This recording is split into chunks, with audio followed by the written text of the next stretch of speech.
ay galing ho sa task force na binuo para lang ito sa COVID. But there are things which are not included here or needs to be expanded more thoroughly.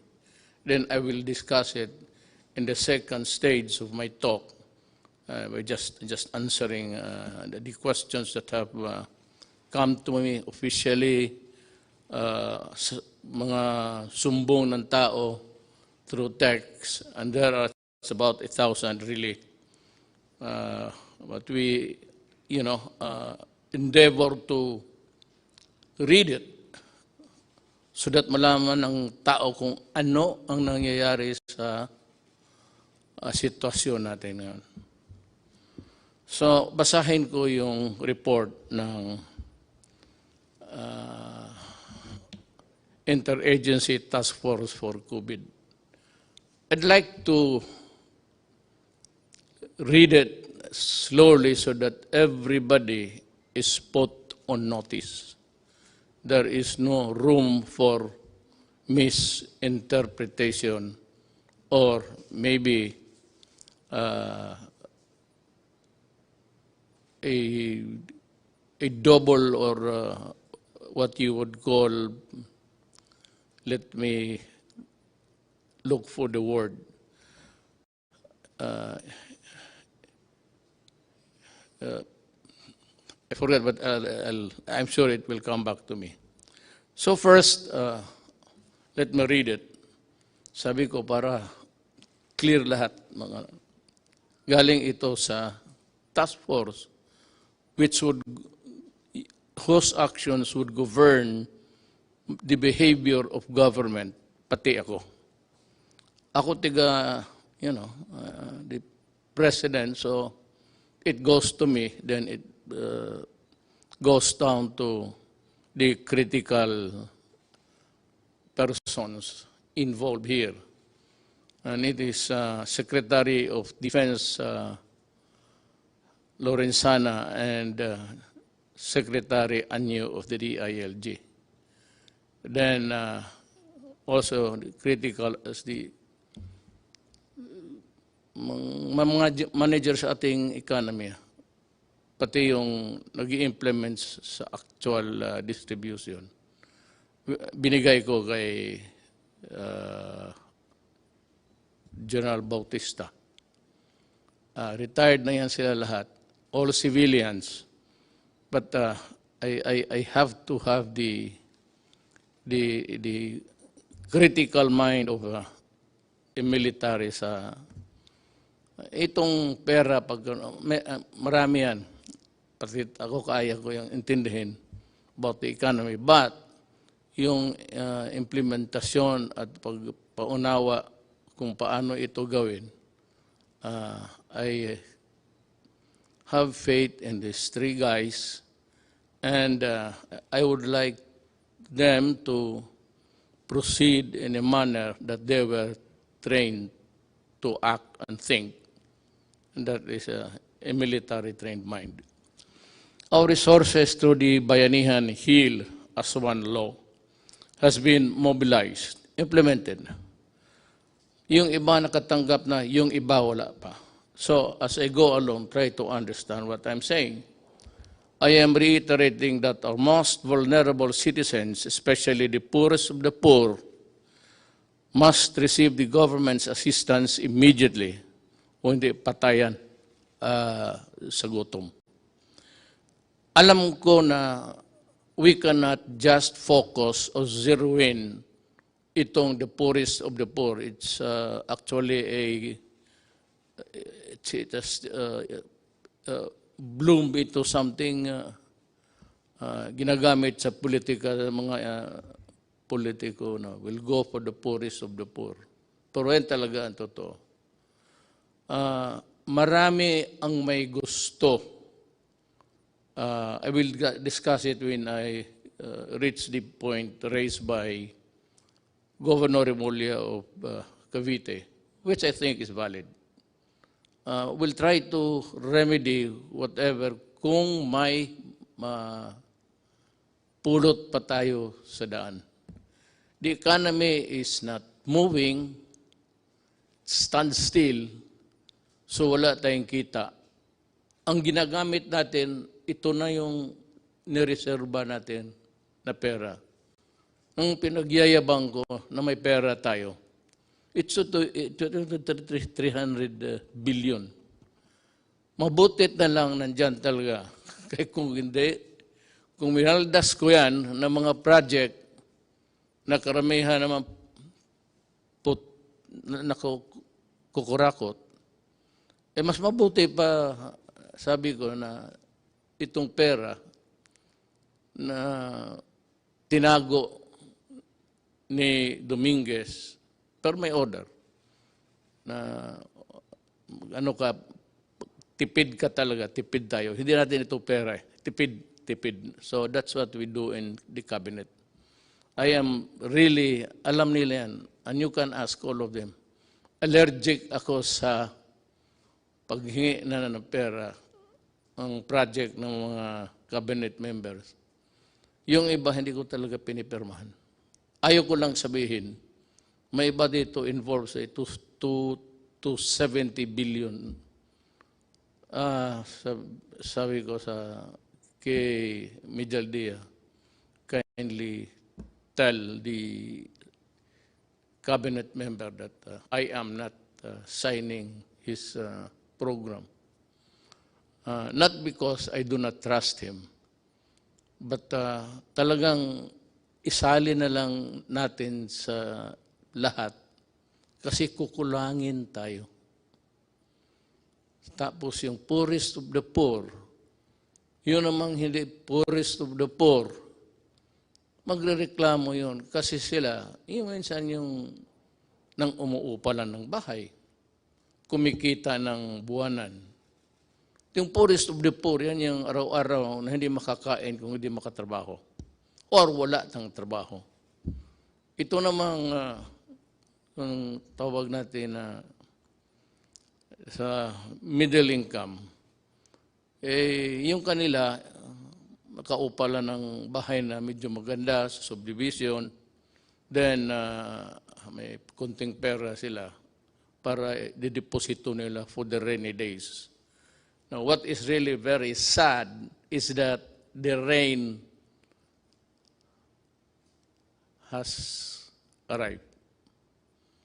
Yung save a penny for a rainy day, dumating sa ating generation. Hindi natin gusto yan. Ayaw kong magkulong ng tao. It gives me nightmares thinking, kaya pumayat. Kasi ako, pag nagising ng gabi, pag umihi ako, hindi ako bumabalik sa kama. Diretso ako sa lounging chair at mag-isip na ako, maabutan ako ng daybreak, magtingin ako sa labas, sa bintana. Paano ko? Sa akin lahat maghiram o the 100 billion pesos for 1 month or the 270 billion pesos for 2 months yan, nakaprogram na as earlier estimated, is not enough. I'm calling on the Secretary of Finance to generate. Magnakaw ka, maghiram ka, walang pakialam, i-produce mo yung pera kasi pag naubos na ito,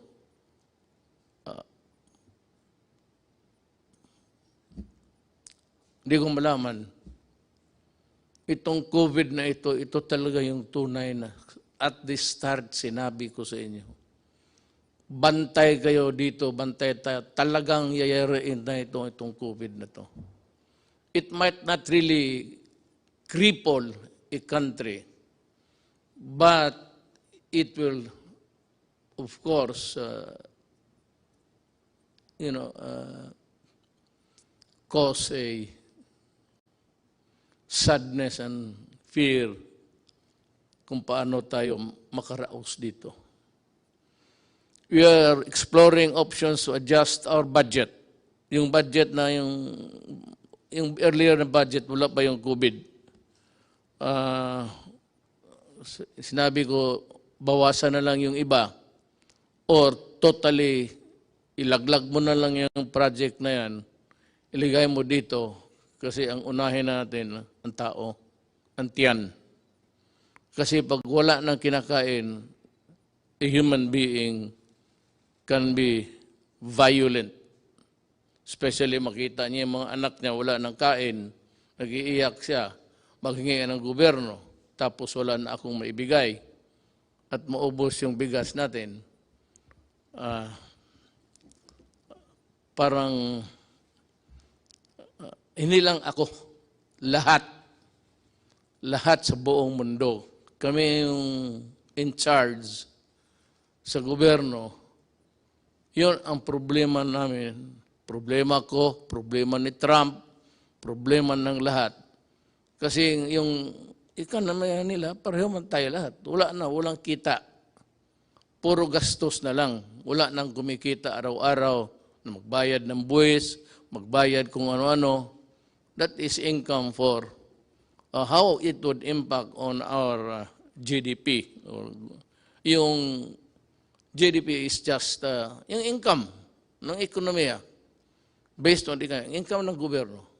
That's what it's all about, actually. So, ang gobyerno kasi cannot print so much money. Hanggang ano lang ang value ng ating economy that is equal to your value, how much money you can print, how many trillion or billions are you allowed. Yan ang economy mo. Hindi mo sabihin na, mas malaki yung iyo kasi mas malaki yung sa Amerika. Sa Amerika naman, lahat may trabaho. Lahat nagbibili ng eroplano, bala, kasi gusto ng gulo. Ang gulo para kumikita. Well, okay, if you look at it that way, well, they want wars to continue so that they will earn, so that yung bala nila, baril nila, yung mga kanyo nila, mga eroplano nila, bumibili tayo para, kagaya nitong atin ngayon, patayin yung Pilipino kasi nagre-rebelde, nagkikidnap, tapos binababoy yung tao, pinuputulan yung ulo, pati mga sundalo ko. Ganun. So that is how it is. Everybody wants war, trouble, because kung wala ng gera, ang kita nitong mga to, these countries, producing the armaments and the lethal things in a inventory sa bodega. Ganun yan. Isipin mo na lang kung wala ng gulo. Sino magbili ng bala? Sino magbili ng baril? Yan ang isi-share ko, yung nalaman ko lang. The little knowledge that I have. I'm sharing it with you. I may need more minutes or hours to talk with you. But at least kung makinig kayo, you'd be able to understand even my paradigm, ang paningin ko sa buhay. At ang paningin ko kung saan ako tatagal. Saan ako pupwesto dito. Once again, I am asking the utmost cooperation of the public in these trying times. Let us see the needs of our poor brothers and sisters who are hit most by the pandemic. You know, lahat tatamaan ito. Kaya sa lahat ng bansa sa mundo, isang order lang, pasok kayo sa bahay, huwag kayong lumabas kung ayaw ninyong mahawa. But for those people, Filipinos who have to, go out to earn a living sa mga palengke, makikita mo naman, nobody's obeying the order. And,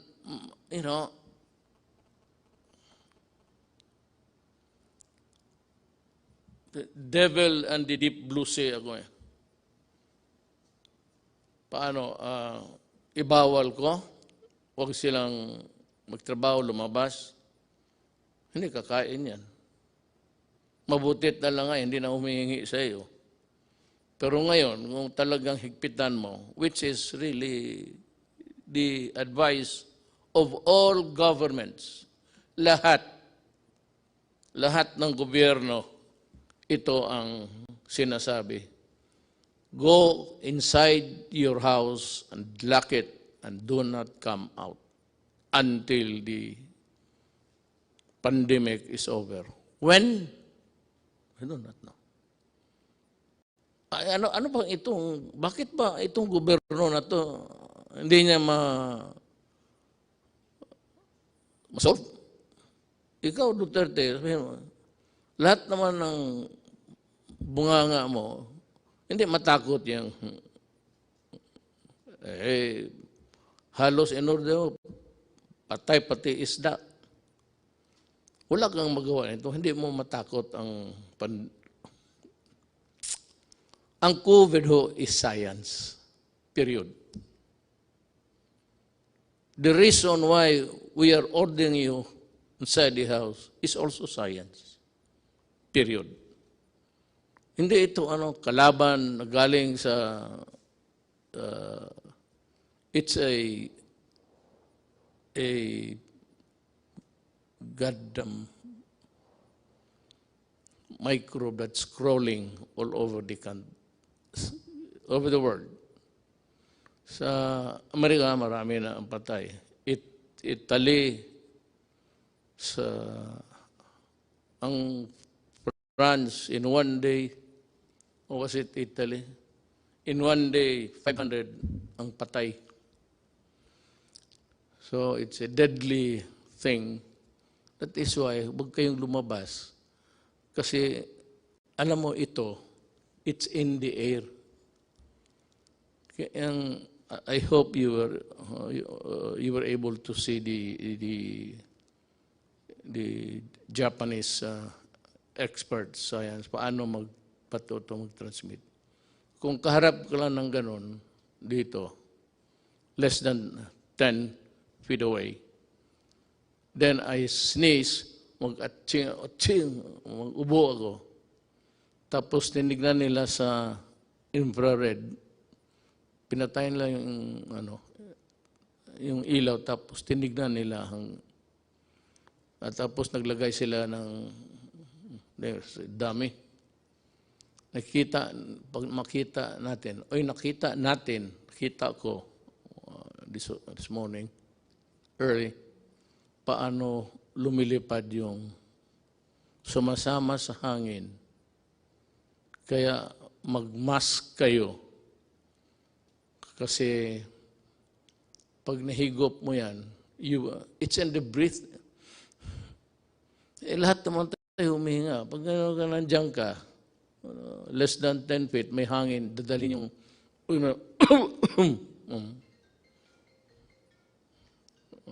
nagtawag na yung si microbe. Yan ang explanation ko. Bakit? Wala tayong panalo dito. Hindi ito. Kung mabaril lang ito, wala. Natapos na ito. Bigay ko lang sa isang kumpanya na sundalo. Dito, sa likod, maraming sundalo dyan. Hindi, tapos na sana ito. Pati sundalo nito. Kaya nakanawa ako sa mga sundalo, at mga pulis. I hope that you understand. Kaya that was the reason why. Nagkatotoo ta prophetic. Dinoblik ko yung sweldo nila. At maraming pumalag. Teachers and all, bakit inuna ko? Sabi ko, Yung mga pulis pati yung military, utusan yan ang buhay ng bayan. Pag may sunog ang pulis, pag may gulo ang military, pwede silang mamatay. Kaya nga ako, umiinit yung ulo ko. Pag sinabi ng mga, pinuputol yung sabi ko, I said I was laying down the predicate. Alam mo yung mga tao talaga, yung mga opisyal, mga former generals pa, ikakat nilang paglumaban at ang buhay ng pulis or military nasa alanganin, baril kayo at sa ulo mo, kundi aabutan ka. And the classic example was yung sa Caloocan. I think it was about 2 months ago. 8? Or was it last year? Yeah. Nilapitan niya yung adik. May dalang knife. Lumapit ang pulis. Lumapit rin, lumaban. Naunahan pa ang pulis na saksak, patay. Ayaw ninyong maniwala na ang adik sira ang utak para mo tinapakan mo yung sarili mong utak at binalik mo sa ulo mo. Puro ulol yan. Kaya lahat naman ng pumasok dyan, talagang ulol. Kaya magmanaalanganin yung gobyerno. I will not allow na mamatay yung puli o sundalo o civilian tapos mabubuhay itong mga kriminal, mga adik. Ngayon magsabi kayo, COVID ngayon, quarantine, magnegosyo kayo.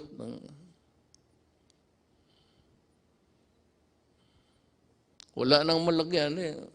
Nandiyan naman yung Manila Bay, tapon mo lang. Tataba pang isda dyan, totoo lang. At sasarap. Sinabi ko na sa inyo, huwag.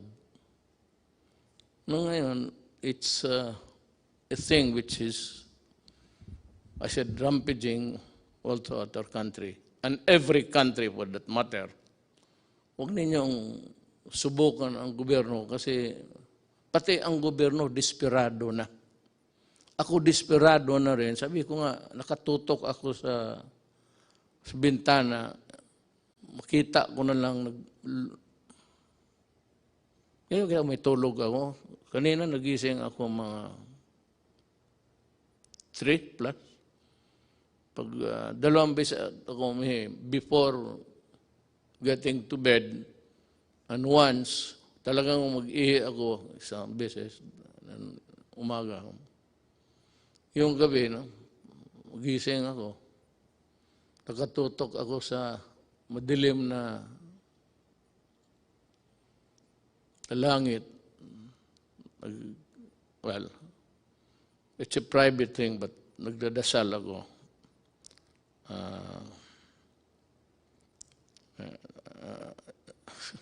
Basta nagdasal ako para sa bayan ko. Kasi yung iba-iba ang Diyos nila eh. My God is the true God. It's only one God. Doon lang ako na, hindi ako nag-ano ng iba.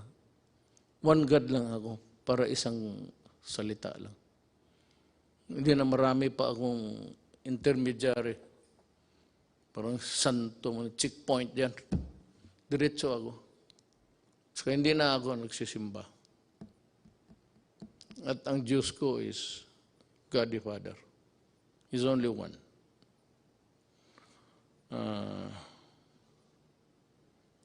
To my fellow, to my brothers and sisters, especially those who have more in life, baka makatulong kayo sa extent ng financial assistance. Kung hindi mo na masyado kailangan at alam mo na may minagugutom, bigay mo na lang para hanggang maubos ang may border yan eh. Tulong mo hanggang dyan lang. Ang gobyerno, ganun. I would like to be honest. Ang 100 billion pesos per month, 300 yun. So, ang 100 billion pesos budget or 270 billion pesos for 2 months as they are estimated.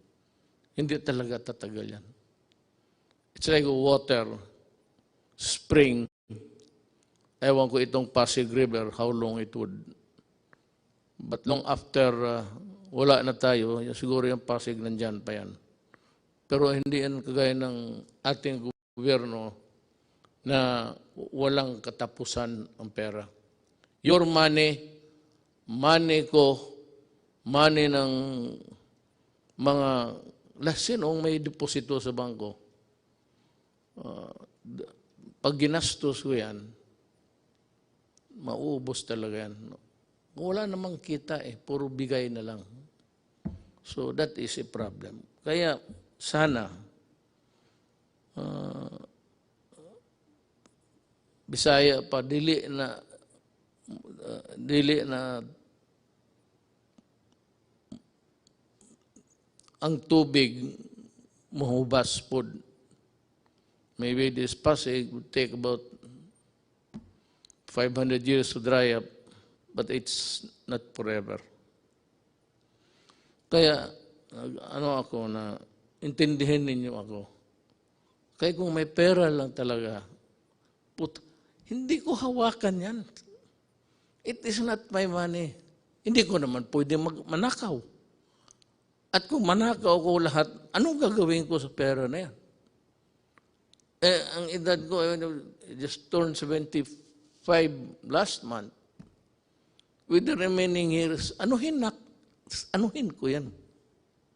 May I ask itong, sige na, corruption, walang,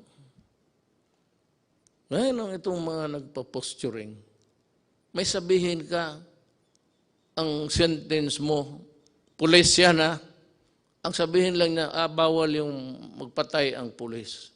Nasira tuloy kung ano at bakit ka pwedeng patayin.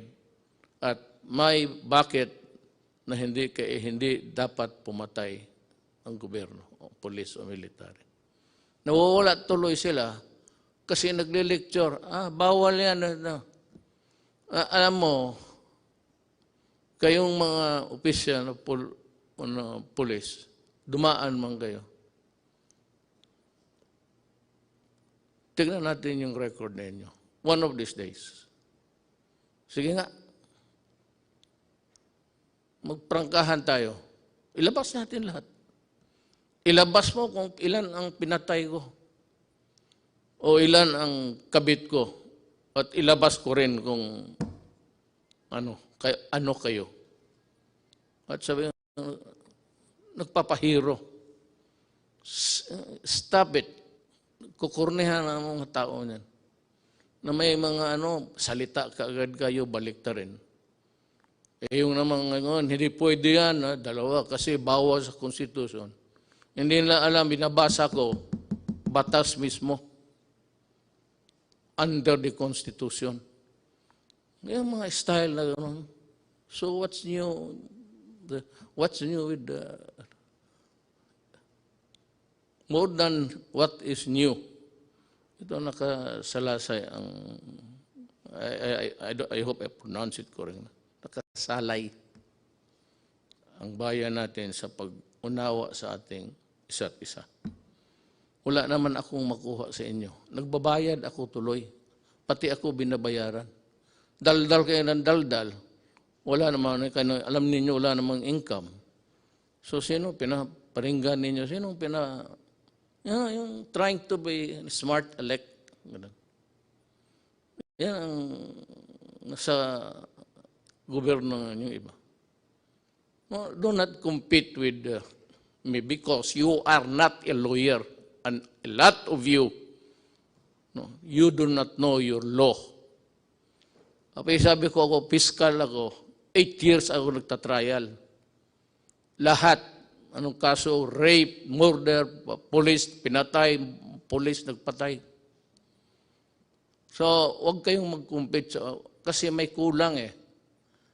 Tapos yung kulang ninyo, I will supply it and then ma-insulto kayo. So next time, look for a valid issue. Kung yung basta may sinabi ka, lalo na yung favorite na extrajudicial death, lukso ka agad, maraming magsalita. Para lang makasalita. Wala namang ginagawa. At hindi naman nagawa. Nung nandoon kayo. You know?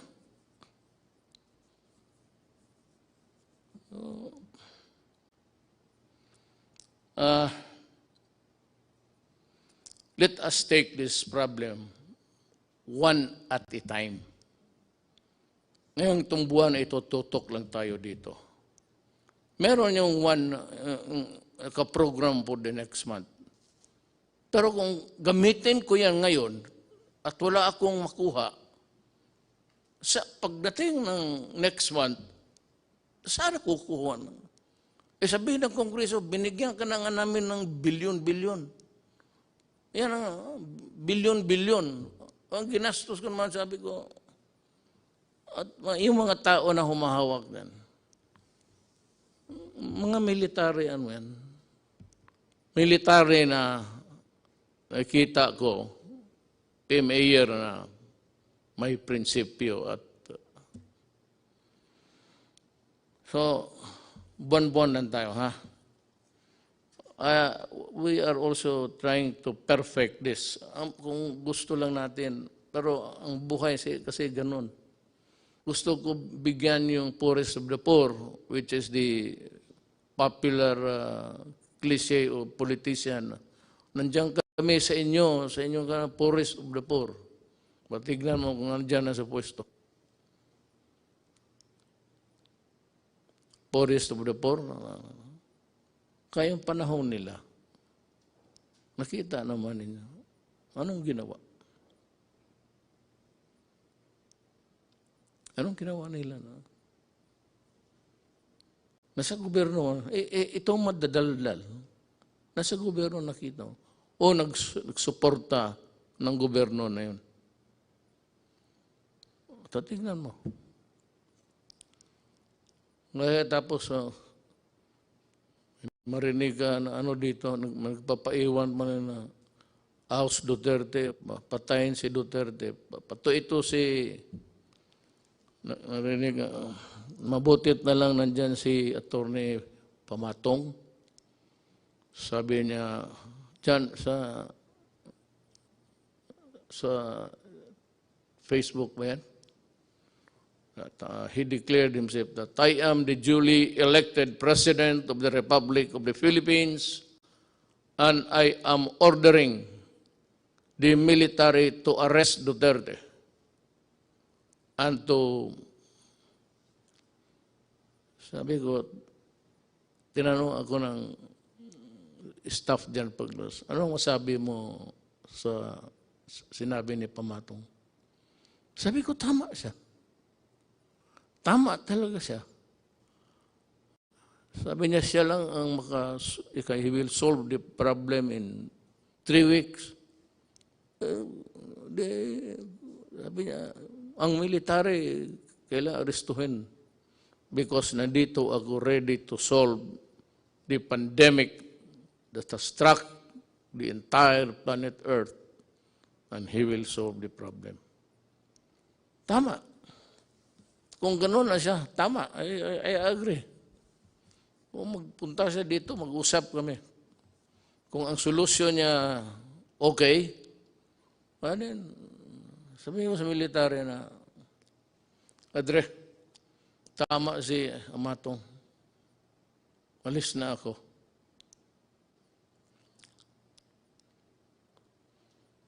Yung private sector, kung makatulong lang kayo. Alam mo bakit? Hindi yung private sector na yung buwanan lang rin ang sweldo pero may bahay, either financing o umuupa sa category, unfairly though, middle class na yun sila.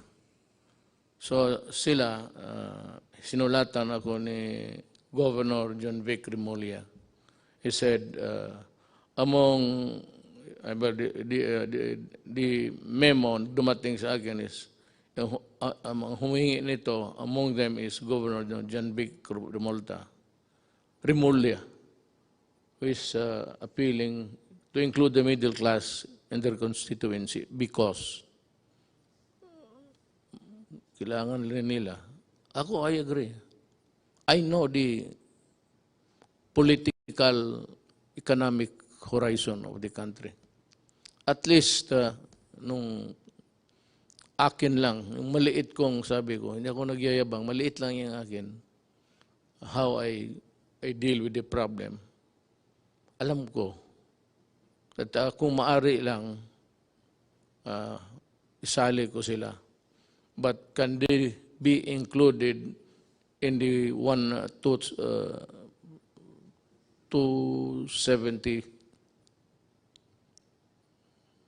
next month? Hindi nga eh. 217, yun yan. 300,000 minus 270.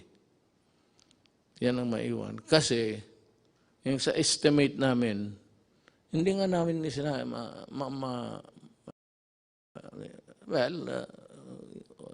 yung ilan ba dito talaga yung middle class na at yung middle class na floating lang, nandun dyan lang. May, just making what's tapos to both ends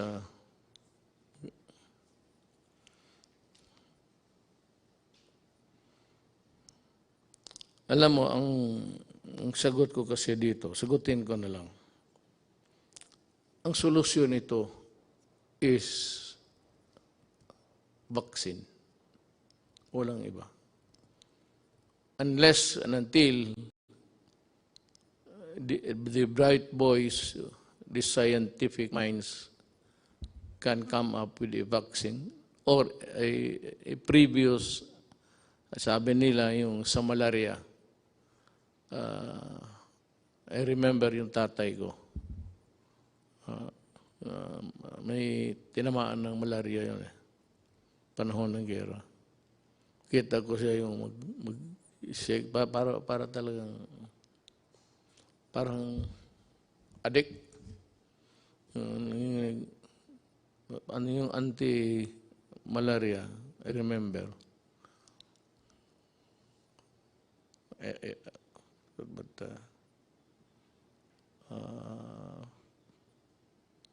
mamaya sabihin ko. Alam mo, there are things, but I will like to, ayaw kong sabihin ko na hindi ko isali yung sa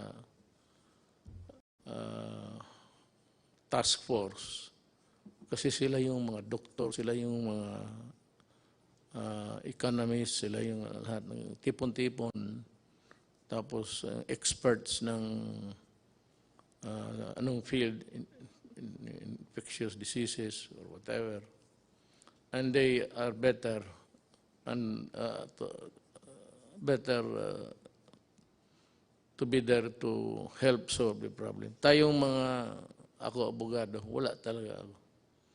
Wala akong maitulong except gaganuin ko lang kung ano ang mabuti sa bayan na huwag baliktad. Pero kasabi nga dito, the resources is not infinite. Infinite is everlasting. It's finite. Finite is hanggang may border lang talaga. So sa buhay na ito, lahat talaga may border, pati ang buhay mo. O whatever it is, pera mo. Maraming mga mayaman dito noon, panahon estudyante po kami. Ngayon wala na. Because, ganun ang buhay. There's not enough money to go around. ang gusto kong maintindihan ninyo, na itong problema natin, talagang problema ito. Kung ayaw ninyong maniwala, edi kayo, basta ang pangkontra nito is stay home at huwag kang mahawaan because it's in the air. Nandyan sa hangin eh. Pero hindi niya magtagal yung mga virus sa labas, sa init. Pero nagko-contaminate yan madalas yung itong sana mapanood ninyo yung experiment ng ginawa ng mga Japanese doctor. At pinalabas doon sa Amerika. Ang Amerika talaga ang nawalop. Maraming patay sa Italy, Spain, France, pati Amerika. Ngayon, bumaba ang patay nila. Pero the prediction is really dire. For as long as there is no vaccine or any medicine that these men of science can think of to put an end to it, we will suffer. Hindi ko alam kung kailan kayo, sabihan ko sa inyo, bahay lang kayo. Hindi ko alam kung kailan ako makahatid ng pagkain sa lahat. Hindi ko alam kung saan ako magkuha ng pera. Hindi ko alam kung ano ang ipagbili ko na kung may magbibili.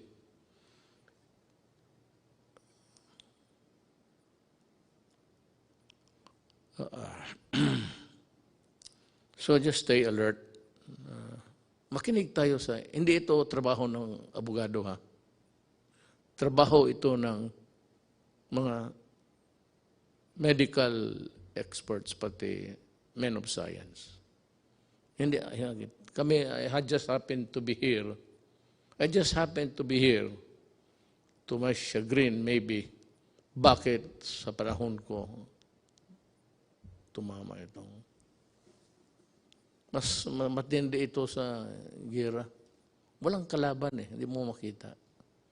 Kaya kita mo pati lahat, pati Taliban, takot sila.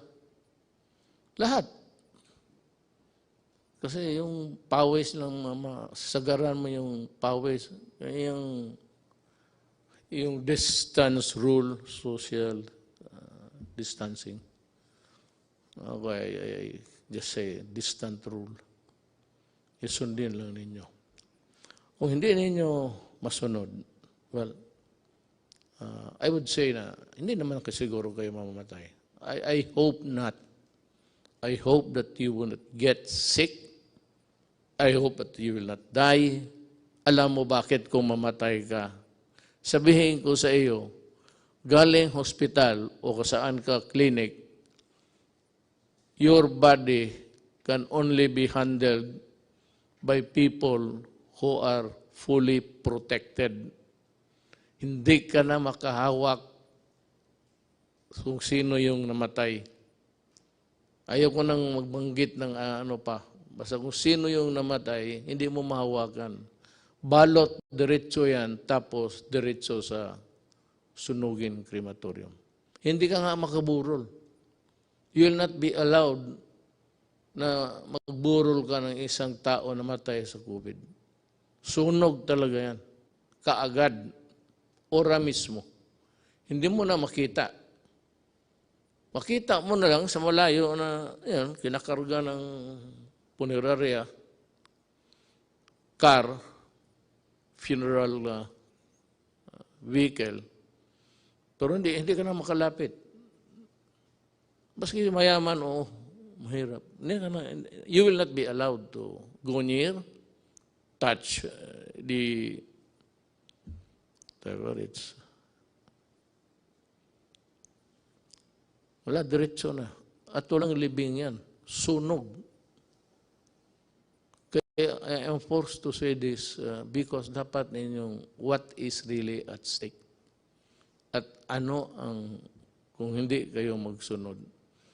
And as I have explained, it is like yung cadena de amor. Habang may driver mo o magpunta siya sa utusan mo, mahigop niya, bumalik siya sa kotse mo, magsakay yung anak mo, ikaw, makuha mo. Hindi na siya kailangan mag-atching pa. Yung breath niya, yung ginawa niya, nasa kotse,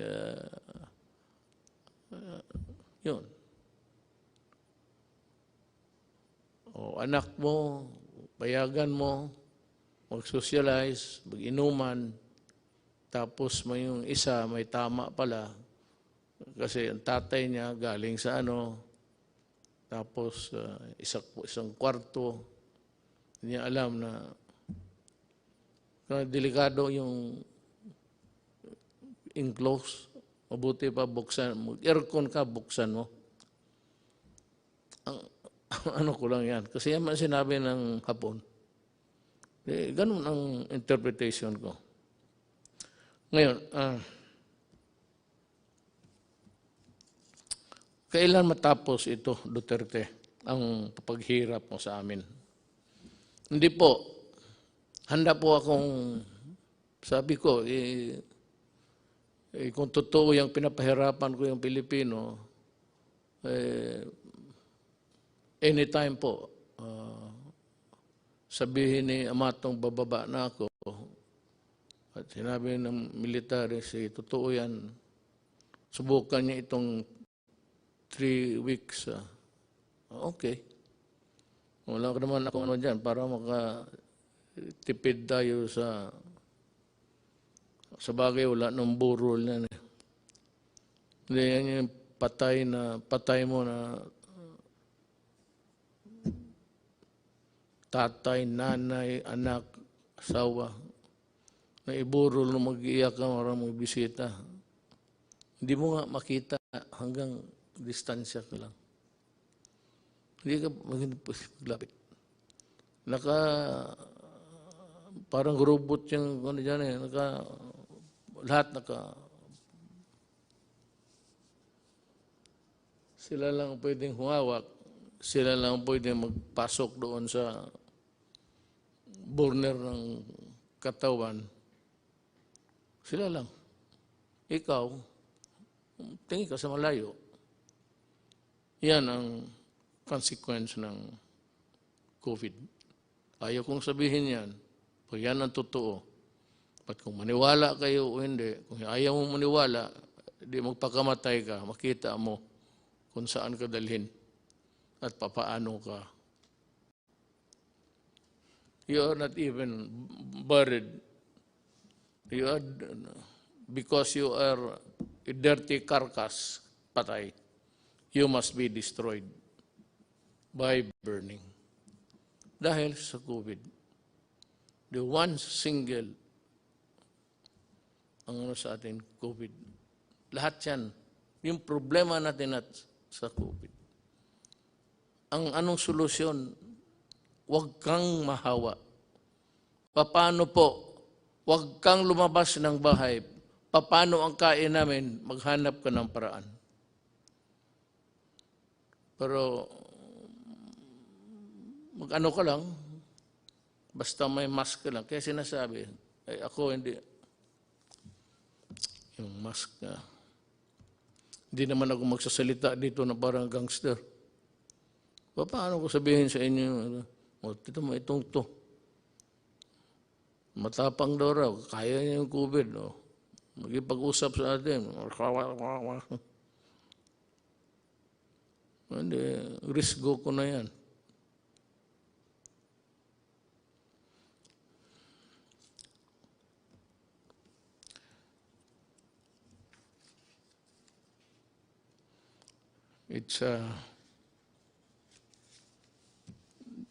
It's this being the Holy Week, I am calling on the nation to come together this Holy Wednesday afternoon and pay tribute to the indomitable spirit of the Filipino and unite in one prayer to God to fight our common enemy.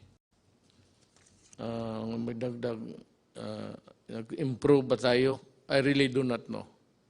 How many died today? I have no, hindi ko alam kasi per ora yan eh. Pero sana, well, ang ano lang nito, God is the only one who can really solve the problem for us. Ang tulong ba sa inyo ay sapat? Kayong poorest of the poor at kayong well, I would say you have to consider us also as poor because yung deposito namin, yung aming pera, may border rin ito, ang bulsa. Hanggang dyan lang ako. Kaya na-discuss ko sa inyo. Pero kung pagkain, may makain ba tayo? Bigas, I will try. I will try. Maghanap ako paano ang paraan. The greatest danger dito is doon tayo bumibili sa kanila. Ayoko lang sabihin I do not want to mention the country. But kung sabihin nila, alam mo, sabihin ko magbili pa ako kasi maubos na. Sabihin nila na, sorry, ito, hindi namin alam kung gaano katagal to. Mag-i-reserva lang namin. Maya na pagkatapos sa COVID, pwede kang pabilihan ito. So, kailangan ng categorical statement from me coming from the Interagency Task Force. Ang lockdown, wala talagang solution. Pero kung ayaw ninyong maniwala, take the risk. May mga tao rin talaga, alam mo sa totoo lang, I'd want to be, hindi ako nagbabastos ng tao. And I'm trying to explain sinishare ko nga sa inyo kung ano ko yung nakuha sa buhay, na pag-aralan ko sa buhay. Not necessarily sa eskwelahan. Alam mo, kung magdating ito, talagang maging crisis, hawa dito, hawa doon. Yung SARS, hindi nagtagal, tinignan ko, marami namatay sa iba. Pero dito, wala masyado. Ang sabi ko lang, I am not posturing a position here. Baka talagang mali ako. At ito namang depensyent to look for yung statement na dangling para makapagsalita ang bunganga. Hindi ko, I am not, pero baka yung init something to do with it. I hope, that's just my prayer. There are a lot of people also coming up with that kind of thinking that maybe yung weather, climate, temperate zones, tropical, init, makatulong. So yan ang hiningiyo ko sa inyo, yung panawagan ko. Be patient at intindihin ninyo kami sa gobyerno. We would appreciate it. Yung ano lang, mag-intindi lang, patient, huwag kayong masyado. Total, kung sabihin ko na talaga na wala na akong magawa, then magplano ka na kung anong gusto mong gawin. When the resources are all exhausted and the pandemic would claim millions of lives, I hope really and I pray that it will not. Pero kung ganon, wala na akong magawa. Malapit na. ilang buwan lang ang reserba natin. Ako handa akong ipagbili yung buong Dewey Boulevard sa gustong mag-reclaim. Bigyan niyo ako ng bigas. I-approve ko yung, kasi hindi ako pumayag na mag-reclaim because reclamation sa Manila Bay would trap is environmentally mag-collapse ang Manila. Tapos there will be I would say, may mga syudad na bago, mga apartments, mga high-rise. But then, the city of Manila, given its lack of yung water treatment o treatment sa waste o wala. So pag ganun ang ginawa mo, patay ang Manila. So sabi ko, kung gusto ninyo, you just wait for 2 more years. Bahala na kayo. Ang susunod sa akin, He will decide for us. Or if I do not reach the finish line, then my successor will do it for you also. Ako, lumalabas ako, hindi naman ako pwedeng ang lahat ng tayo magtago, wala na.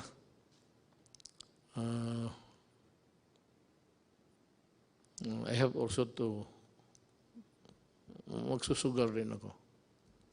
If you really want to know, we have discussed it actually even before this. We are inclined to extend the lockdown up to April 30. Tignan natin after that. In the meantime, magdo-double time kami doon sa tinatawag ninyong middle class. How is it defined or arrived at correctly? We will talk about this. I address myself to the people who have the money now to help, pati yung mga employers. Alam mo, tulungan ninyo ang gobyerno, ang bayan natin. Kasi pag bumagsak ang gobyerno, bagsak kayong lahat. Pero sabi ko nga, I end this with a prayer. Gusto ko lang masabi rin ang ano nga sa utak ko para maintindihan rin niyo ako. At sana next time I would talk to you, baka mag-improve na ang situation. Whatever be the correction, kung makorek itong, it's an anomaly sa ating buhay sa mundo. May ganun eh. So, if it can be corrected, lahat naman tayo, we only live if it's time. He created the world, planet Earth, and if God wants it ended, so be it. Salamat po.